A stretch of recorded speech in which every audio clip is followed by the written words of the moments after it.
Okay, hello everyone. Thank you for joining us on this Finding Seller Leads webinar. My name is Lonnie Roussel. I'll be your presenter today. We're going to be here for about 30 minutes. We'll try to get a lot of information packed into a short amount of time to get you guys going back into your busy days. If you've been selling real estate for any amount of time, you know that finding leads is the hard part of our business. We have, once we have a seller selling their home, getting it to close, or once we have a buyer and finding them a home and getting it to close, we know is the easy part. The hard part is finding those leads and getting people to do business with us. And specifically seller leads. Buyer leads are a little easier to come by. Seller leads are typically a little more difficult. It's the more difficult part about this business. So that's why we decided to do this webinar today. If you have any questions, you should see a little box on the side of your page there that you can type in any questions that you have. If I'm not able to cover those questions during the webinar, I will be able to take a look at those right after, and I will guarantee you that within 24 hours of the webinar being done, I will respond to every question to make sure that we answer all of your questions. So let's start out by asking, why should we focus on seller listings? Why not focus simply on buyer leads? And why should we focus on seller leads first? There are a lot of reasons I believe you should. Number one, we'll start off with sign calls. You have a sign in the yard, people will call. Sometimes they are interested in the home that they call on. Other times it doesn't work for whatever reason, and then we can convert those to business. So it's another way of getting business. Online leads. When you take a listing, you will typically market that property on probably hundreds of websites that will get your property out in front of many potential buyers. You can generate you some leads that way. Neighbors. Your neighbors are always interested. They're curious. They're calling to see what's going on. They're watching signs. They're watching what's happening in their neighborhood. If you list a property and get it sold quickly, they'll remember your name for when they're ready to sell. Kind of some brand recognition. Get the opportunity to do some open houses. Again, meet the neighbors. Get potential leads when they come in. You can control your time. You can control your time. Maximize your dollar per hour compensation. If you decide to go take a trip to the beach and you're going for a few days, if you have a buyer who calls you and says, I want to take a look at a house this afternoon, you're out on the beach, you're 5, 6, 7 hours away maybe, there's no way you can get back and show that house. An agent calls you or wants to show your listing, you can be on the beach and that listing can be shown and an offer can be written on your listing. So you can control your time and you can handle more sellers at one time than you can buyers. And that's what we talk about when we say handle higher volumes. If you've got 20 pre-approved, ready to go buyers, you can only show one buyer at a time. You can only write one purchase agreement at a time. If you've got 20 seller listings on the market, then 20 agents can be showing your properties all at one time, and 20 agents can be writing contracts on all 20 of those listings at the same time. So you can handle much higher volumes when you're working with sellers than with buyers. You're gaining intimate knowledge of market pricing. You've always got to be doing research to know what's going on in the market, to make sure you're helping your sellers price their property correctly. So you really get an intimate knowledge of what's going on in the market and exactly what the prices should be. And one listing should equal one buyer. If you understand how to convert sign calls, you know how to generate and convert online leads and do all these other things, and for every listing that you take, you should close at least one buyer that you otherwise would not have gotten had you not got that listing. So there's a lot of reasons to focus on seller listings, and these are a few of those. So in order to take listings, we've got to know what sellers want, know what they're looking for, and here are some results that a recent National Association of Realtors survey found. Every statistic that you see in here is going to be from the National Association of Realtors. That 7% of sellers want help in finding ways to fix up their home and sell it for more. 19% want help selling in a specific time frame. 20% want help marketing their home to buyers, getting it out there in front of people. 21% actually want you to help find a buyer, and 23% want you to help price their home competitively. So it's pretty spread out. Each seller is different, and that's why it's so important to ask questions on the listing appointment to find that motivation. Know what they're looking for, when they need to sell, what they're looking for in a realtor. We need to know what they want in order to make sure that we're conveying to them that we're going to supply that. So now we're going to go through the 6 major sources of seller leads. Our first source is going to be your database, especially your top Mets. When we talk about Mets, we're not talking about a baseball team in New York. What we're talking about is people that you know well, they know you, they like you, and they trust you. That's the biggest thing. They'll trust you, they'll send you business.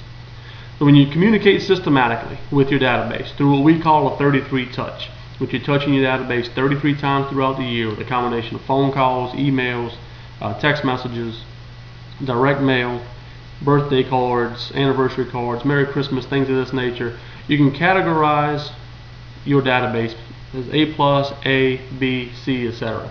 A+ are those that you talk with most frequently, and you talk with them freely, and they are your biggest supporters. These are the people that will want to help you grow your business. And if you use these touch campaigns with phone calls, emails, things like this, you position yourself for them to think about you when they think about real estate. And this is similar, guys. A lot of times we get nervous to ask for business when we call our friends and family and people in our database. This is similar to if you had a friend who opened, say, a clothing store. You would want your friend to do well. So when you had another friend or family member who said, I'm looking for a new shirt, you would tell them about your friend's business because you want to help your friend do well. Or your friends and people who know you and like you, they want you to do well as well. They don't always remember that you sell real estate. It's our job to stay in front of them, to make them understand that we sell real estate, to help them always remember that we do sell real estate. The second source is business to business leads. And this is our relationships that we have with home service vendors of all kinds. Don't forget to cultivate these relationships for seller leads, and we're talking about home inspectors, of course, lenders, title companies, insurance companies, etc. Don't forget to cultivate these relationships. One complaint I hear all the time of why realtors don't do this is that these lenders, these home inspectors, they have multiple realtor contacts. They have a lot of realtors sending them business, otherwise they wouldn't be in business, right? So they're thinking, I don't want to be one of 20 or 30 people that's asking for business. But here is a fact. Most realtors do not ask lenders, home inspectors, etc. for business. Most of them will not ask for that business. If you're the one that's asking, you're the one that's going to get business. Because those people, those home inspectors, those title companies, those insurance companies, people you're sending business to, they want to reciprocate. They're going to get people who want to buy and sell. Don't forget to ask, hey, do you know anybody considering buying, selling, or investing in real estate? Very simple question to ask, and a lot of them will know and will be happy to send you business because you're sending them business. The third source is open houses, and I think everybody's first instinct, and I think correctly, when we think about open houses, we think about buyer leads. You know, the truth is that there are some seller leads that you can get from open houses as well. So don't forget to ask, do you need to sell in order to buy? Most people that are coming into your open houses are thinking about buying a house, of course. A lot of them have a home to sell. Don't forget to ask. So you get out there, we get so focused on trying to generate that buyer lead that we forget to ask, are you planning on selling your home? And do you have a home to sell in order to buy? Door knocking in the neighborhood to promote your open house could mean talking to prospective sellers. We're knocking on doors. We're inviting people to our open house. Let them know, do you know anybody who's considering getting in, who's considering moving into the neighborhood? I'm having an open house on Sunday. By the way, are you guys considering selling your home anytime soon? You never know where people are in that process, and they may be excited to know that you're getting out there, hitting the streets to promote your open houses. May get you an opportunity to meet with them about listing their home when they get ready. Our fourth source is farming. We'll get a little more involved with each one of these things as we move on. Farming is a huge source of finding seller leads. And what does that mean? Well, it's simply a long-term systematic prospecting for seller leads with a well-defined target and usually a geographic area like a subdivision. And this can also be apartment complexes if you're trying to go after first-time home buyers, that type of thing. Farming could be in there. Of course, that's not a seller lead, but leads are leads. That's something that farming can be done with. And we're going to talk about 6 farming strategies. The first one is market to your target area and start with door knocking. And here's a great script. You door knock, they answer the phone. They answer the door. You say, hi, I'm introducing myself around the neighborhood because I'm an expert on selling activity in this immediate area. I have some free material I'd like to leave with you. to show you what homes have been selling recently and at what prices. Would that interest you? Now, I don't know of anybody that doesn't want to know what homes have been selling for in their neighborhood. I think a lot of times as realtors we have this information always at our fingertips, and we don't realize how much of this the public truly does not know. So if you go around your neighborhood and say, hey, I live in the neighborhood, or I live in the neighborhood next door to you, and I own a home here, so I have a great interest in what's going on, and I've got some information to tell you kind of what's going on in the neighborhood, anybody would be excited to know that. And you can offer, hey, I'll keep you up to date once a month. I can send you my newsletter that shows you what's been going on in our neighborhood, and I think they'd be excited to get that information. Your second forming strategy is hold open houses in your form area. It's a great opportunity to build rapport with the neighbors. A lot of times people think, well, I have to have a listing in order to do an open house. That's not always true. If you have an agent in your office that has a new listing in your neighborhood, you notice that when it hits the hot sheet, you give them a call and say, hey, when you need somebody to host an open house for you, give me a call. I'll be happy to do it. That way when neighbors, and we all know, we've all held open houses, nosy neighbors show up. They want to know what homes look like in their neighborhood. They want to know what homes are selling for to get an idea of what theirs would be worth. So if they see you at 2, 3, 4 open houses in a 6-month period, they start to bring your name and your face in anytime they think about the neighborhood and what's going on, and that's what we're trying to do here. We build that rapport and become their trusted source of real estate and anything that they need in their neighborhood. When they need information, that they'll come to you. Another forming strategy is to circle prospects, and this is if you work in a specific area, specific neighborhood, anytime there's an open house going on, or there's a just listed, a new listing in there, or a house is just sold, announce that to the people who are in the area, whether it be through emails, if you're doing a text message campaign, door knocking, whatever you're trying to do, direct mail. Because people are interested in what's going on around them, and they will appreciate being kept informed. So it doesn't have to be your listing. It doesn't have to be a house that you sold. When you notice that something's happening in your neighborhood, let the people there know that it's going on, so that way they start to look for you anytime they need information on what's going on in their neighborhood. Know your market statistics. Simple things like days on market. How many homes are active? How many have sold in the neighborhood in the last 3 months, 6 months, things like that. If you are announcing every time a home is listed in the neighborhood, every time a home is sold, you've got to be keeping up with it pretty well. When you look at those things, you see a house is just sold, look at it and see the average price per square foot that has been happening, the average days on market from the last few that have sold. What's going on in the neighborhood? What is the things that people are looking for? They want to know how long did it take to sell and what did it sell for? How does it compare to mine? If you know that type of statistics, people will call you to ask you, and that's what we're trying to do here, build our name and our brand awareness. So get involved. Get involved with the neighborhood. Join the Homeowners Association. Write a newsletter. We talked about that just a minute ago. Write a newsletter about what's going on in the neighborhood, just different information, tips. You can find a lot of information on realtor.org. It's a great resource for realtors to be able to provide information. I'm sure your broker probably has some information, some tools that you can use to send out to your database or your neighborhood to keep them up to date and add that into your newsletter. Help plan block parties, things like that. When there's things going on in the neighborhood, whether it be for Halloween or you're going to do a spring party or things like that, get involved, plan those things. When people see you, they get to know that you're a human being, not this blood-sucking creature who's trying to take money from them.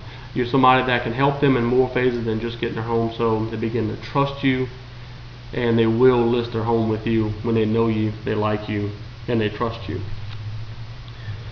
The sixth strategy is to blog about your farm. Blogging is a great way to put knowledge in the community and build your expert reputation. And I would tell you to go to Google, and you can set up a blog there. You can set up a free blog, and same thing you're doing with your newsletter. You can make them look very similar. Make your blog simply a newsletter that you maybe update weekly, maybe every other week, and have the information that's going on in the neighborhood. When you door knock, when you send out just listed cards, or you send out just sold emails, things like that, add your website to the link to your blog, and from your blog you can direct people back to your website, which your website should definitely be used to generate leads. So it's another way to grow your business. The fifth source we're going to talk about is for sale by owners. National Association of Realtors estimate that 10% of all homes that sell are sold by the owner. So 10% of homes are sold for sale by owner. And NAR surveys to find out why people choose to go for sale by owner came up with these numbers. 12% of them said that the buyers contacted the seller directly. Another 12% said they did not want to deal with a real estate agent. Now remember this number, guys, 12%. That leaves 88% of for sale by owners are open to dealing with a realtor in one way, shape, or form. So don't believe that they're all out there and they just don't want to deal with an agent at all. Only 12% don't want to deal with an agent. 88% are willing to open the door and meet with you. 32% sold to a relative or a friend or neighbor. And 38%, of course, sold for sale by owner to save commission. And if you look at that 32% sold to a relative or friend or neighbor, to me that's not really a for sale by owner. Because if they had a friend or a neighbor or a relative who bought their home, they probably never actually put it up for sale. So if you take that out, then the lion's share of people who are selling their home for sale by owner are selling it to save commission. And they're just trying to save money, and that's okay. They're not doing anything to us as real estate professionals when they go for sale by owner. It's their home, it's their money. They're allowed to try it if they want to.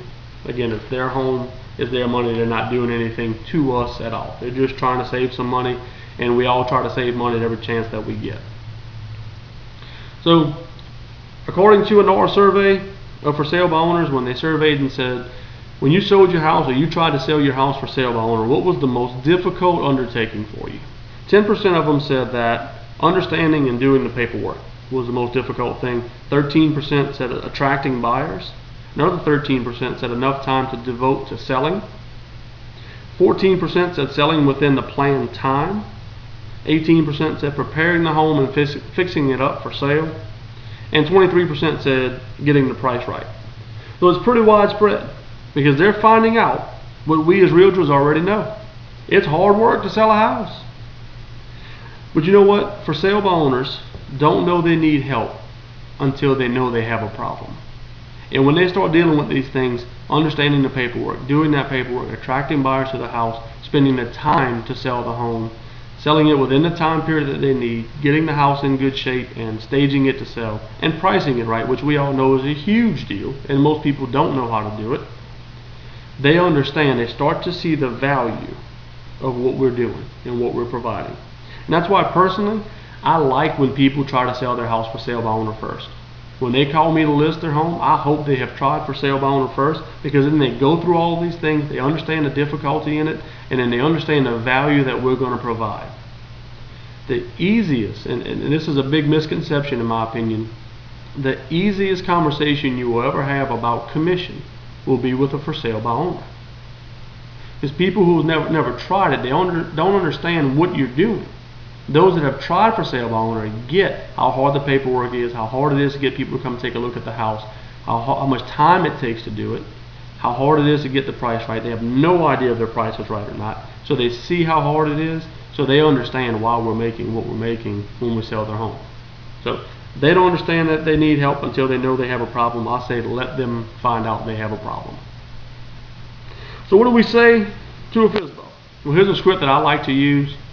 I call them and simply say, if I can show you how I can net you more money by listing your home with me than you could by selling it on your own, that would be worth 30 minutes of your time, wouldn't it? And wouldn't it there, guys, is a tie down. Wouldn't it, couldn't it, shouldn't it? We command the yes. And of course, they all want to know how they can make more money. And this will get you in the door. They don't understand how you can do it, but they want to know how they can make more money, so they feel. And I usually follow this up by saying it's 30 minutes, no cost to you, no obligation. You just get to see what I would do if I listed your home. If you love it, great, we sign a listing agreement. If you don't love it, then I've only wasted 30 minutes of your time, and we can move on. You can continue to sell your home for sale by owner. This will get you in the door, get you that listing appointment. If you have a dynamic listing presentation, you should take at least 80% of the listing appointments you go on, if not 90 or 95%. And guys, if you want more information on for sale by owners and how to work for sale by owners, I do have a class that I do on for sale by owners. I can do a webinar on it, or I can do a class, and I can invite you guys the next time that I do it. I usually do it every couple of months.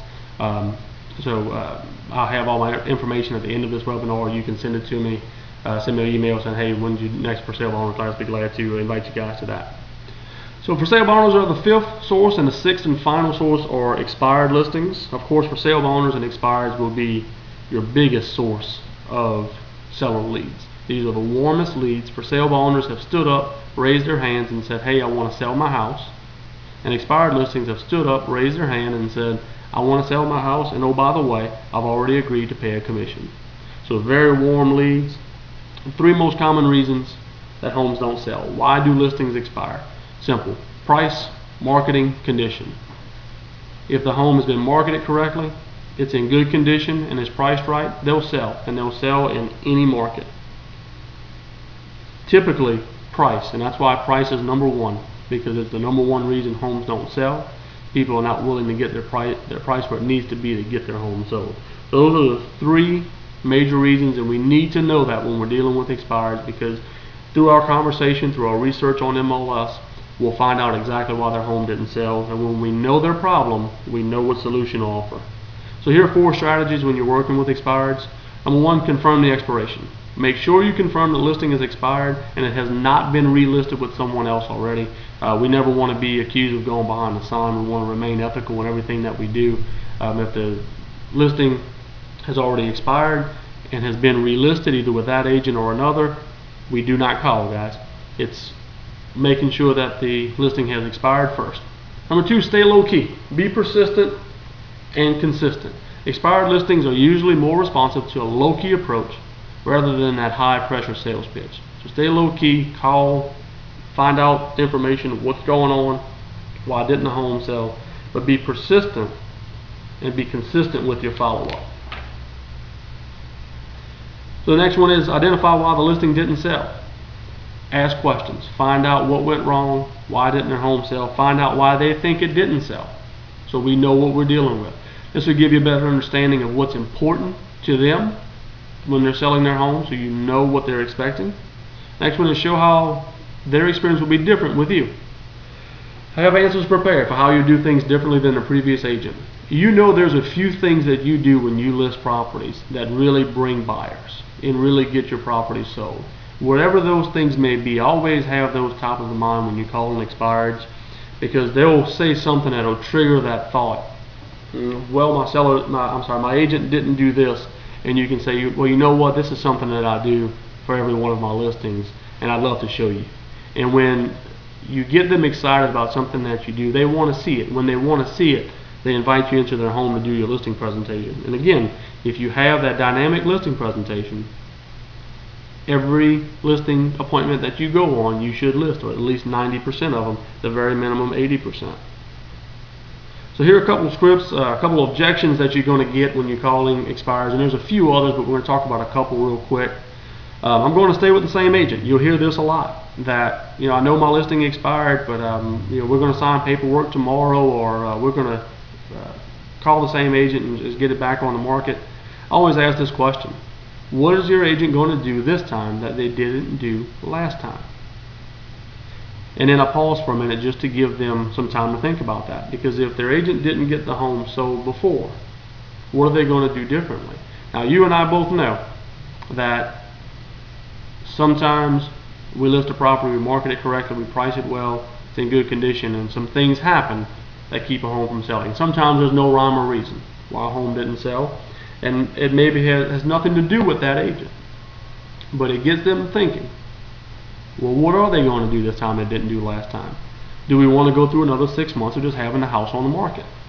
And this is where you get the opportunity to ask, well, why don't we do this? Why don't you meet with me for 30 minutes? Take a look at what I do when I market a property. If it's the same as what your agent has done, or they're better than what I'm doing, you relist with them. If what I'm doing is a lot more than they've done, then maybe you have a decision to make, and maybe you'll list with me. But either way, you're finding out you're getting the most for your money, and you're getting the person who's going to do the most to get your home sold. Get you that opportunity to get in the door, and again, bring a dynamic listing presentation, and you'll be golden. Here's the other one: I'm just going to take it off the market. They said they're done with it, they're tired, they're fed up. and they just don't want their home to be on the market. They don't want to keep it clean. They don't want to worry about showings and having to be gone all weekend because everybody wants to see the house on the weekend, but nobody wants to make an offer. We simply go back to their motivation. Where were you moving if the house did sell? And why was that important to you? Why they say, we were moving to Dallas. Well, why were you moving to Dallas? What was important about getting to Dallas? And maybe it was a new job. Maybe it was moving closer to family. Maybe they're retiring and moving where their kids live. I always ask this question: why don't we meet so I can help you meet your goal? You're trying to get to Dallas. Why don't you let me help you get there? Or let me see if I can. Again, we're offering them something that they want, and we make them interested in us getting into their home and doing our listing presentation. And I know I'm beating this to death, but have a dynamic listing presentation, guys. If these things will get you in the door. If once you get in the door you have nothing to present, if you just slide a listing agreement in front of them and say sign here, press hard, well, that's what their last agent did. So go in with a great listing presentation. They get excited about hearing what you have to say. You get there, you keep them excited. They get even more excited when they see what you would do, and they'll be excited to go ahead and list their home with you. So those are the 6 sources that we talk about when we talk about finding seller leads. Of course, number 1 is your database. Always stay in touch with your database and the people that know you, like you, and trust you. They'll send you business. Your business to business leads, home inspectors, title companies, insurance companies, lenders. Make sure you ask them for business. Do open houses. Don't forget to ask. When you're buying a house, do you have one to sell? Farming. Go throughout your neighborhood. Circle prospect. Announce just listed. Announce just sold. Know your market statistics. Get involved with the homeowners association. Write a blog. Do things like this. For sale by owners. Know why they go for sale by owner. Know what their most difficult undertakings will be. Allow them to know that they need help when they find out that they have a problem. Allow them to be for sale by owner and be there ready to list their home when they're going to do it. 80% of them eventually list. Just be in touch with them. And number 6, of course, is expired listings. Confirm that it's expired. Be low key. Be persistent and consistent. Identify why they didn't sell and show how their experience will be different with you. Another piece of advice I'll give you is use a lead sheet. Have a lead sheet that has your interviewing scripts built in. The things that you need to know before you go on a listing appointment. Have it in front of you. You're on the phone. They have no idea you're reading from a piece of paper. And you'll be prompted to ask the questions that you need to know about their home and also about their motivation to sell. Are they truly a motivated seller? All these things will be built in. You'll never be driving up to a listing and go, oh, I forgot to ask them this question. Or you won't have to call that seller back 2 or 3 times and go, hey, I forgot to ask you about this. Or I also forgot to ask you about this. That you get all the information done in one step using that lead sheet. And it's going to save you a lot of time. It pre-qualifies your seller. You know if they're motivated. You know if it's even worth your time to go out and meet with them. You know what you're up against, because you may uncover something along the lines of, well, we owe more than it's worth. And you may be at a short sale opportunity, and you know that that's a different listing presentation than just a traditional presentation. So it pre-qualifies your seller. It will save you a lot of time. I would say always, in anything you do in this business, communicate systematically. I would tell you to use the 8x8 saturation philosophy. What an 8x8 is, if you're not aware, is 8 touches over 8 weeks. I call a for sale by owner, talk with them. I may not get the listing right off the bat. For the next 8 weeks, every week they're going to get a touch from me, whether that's email, phone call, direct mail, text message, whatever it is. Just stay in contact with them so they always remember me. Again, 80% of those for sale by owners will eventually list. I'm the one that's keeping in contact with them. They're going to list with me.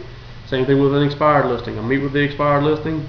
If I don't take the listing or they're not ready to meet just yet, get their information, stay in contact with them. When they're ready to list, they'll remember you, they'll come back to you. So use that 8x8 saturation philosophy. If you get past 8 weeks, we talked about it earlier with your database, the 33 touch system. Put your seller leads on that touch system after you get done with the 8x8. There's so many different products out there that you can use, whether it be the Outlook, Microsoft Outlook program, there's Wise Agent, Top Producer, all of these places that you can put people into and have an automated system, staying in contact with them. Use that 8x8 touch campaign. The main thing here, guys, obviously, is just to stay in contact with that seller lead so they remember you. I would advise you also to set your goals and track your conversion. Know how many calls you need to make to get an appointment, how many appointments you need to go on to actually take a listing, and how many listings you need to take to get a closing. So in other words, if you sit down on Monday morning and you call 10, let's say for sale by owners and expires, together you've called 10. 5 of those agree to meet with you, so you got 5 appointments. Out of those 5 appointments, 3 agree to list their home with you. Out of those 3, let's say 2 actually close. So we know it took 10 calls to get 5 appointments, 5 appointments to get 3 listings, and 3 listings to get 2 closings. So we can turn that into, it took me 10 calls to get 2 closings. If I need to close 2 properties every week to meet my goals, or every month to meet my goals, whatever that number is, that's how many calls I need to make to get those closings. It takes me 10 calls to get 2 closings. I've got to call, if I want 2 closings a week, I've got to call 10 people every week. That's probably going to take you more than 10 calls to get 2 closings. But that number is 100 calls to get 2 closings. And I want to do 2 closings a month. That's my goal. I want to do 24 closings this year. So I need to call 100 people. 4 weeks in a month, I need to call 25 people every week. 5 days a week, I'm going to call 5 a day. When you know those numbers, and if you continuously track, and usually it takes 6 months or more to know what your true numbers will be. Don't just do it 1 week and think those are my numbers. Track it for about 6 months, and then you'll know exactly how many calls you need to make to meet all of your goals, and then you can focus on the process and not the results. Too often I hear realtors say, you know, I've really got to have a closing this month, I don't have anything on the books, or if I don't have my 2 closings this month, I won't be able to make my bills. And we're focusing on the results, which becomes overwhelming, becomes stressful, we feel pressure. If you can track your numbers and you know how many calls you need to make, you can focus on those calls, or focus on how many doors you need to knock on, or how many contacts you need to make. Focus on that process, not the results. Your results will come if you know that you're meeting the process every week and the goals that you need to hit. So guys, that's all that I have. This is my contact information. My email address is lonnieroussel@kw.com. This is my cell number. If you have any questions about this, if you filled in the little question box there, I think I've answered all that I saw come through. If not, like I said, I will respond to those within 24 hours. If you didn't get a chance to fill that in and you want to send me an email, send me at lonnieroussel@kw.com, or give me a call on my cell number there. Don't hesitate to contact me, guys. I'm glad to help in any way that I can. And also, when this is done, you're going to be given an opportunity to request a free business evaluation. What's going to happen is a questionnaire will come up. If you fill that in, it'll send it to me. It has asked a bunch of questions about your business, where you are now, where you're trying to go. And it'll send it to me, and what I can do is consult with you on helping you grow your business to the highest level that you can. No strings attached, guys. I'm here to help. I enjoy helping realtors. It's one of the benefits of doing what I do. And if you ever need any help, just let me know. Filling out evaluation, I'll be glad to do anything I can for you. And I hope you guys have a great week.